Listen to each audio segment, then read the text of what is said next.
So I want to start a fire, but I don't have any matches. Well, that must mean it's Quick Tip Tuesday. So this is about how to make fire lighters. We've got cotton wool balls and petroleum jelly. What you're going to do is take your cotton wool ball and cover it in Vaseline.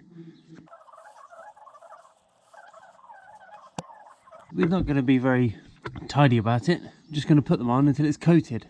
And each one of these will burn for about between 2 and 4 minutes. So now they're waterproof as well.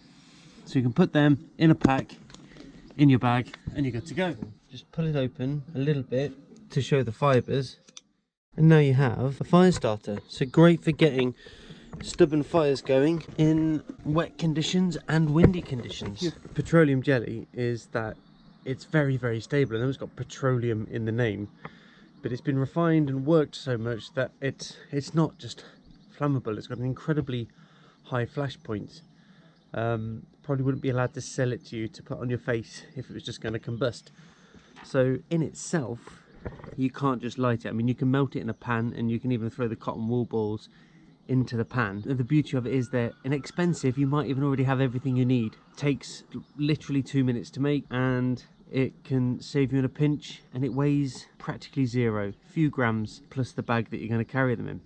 So that's just another Quick Tip Tuesday, how to make a fire lighter for next to nothing, that's stupidly lightweight and takes up no space in your pack. Cheers and gone.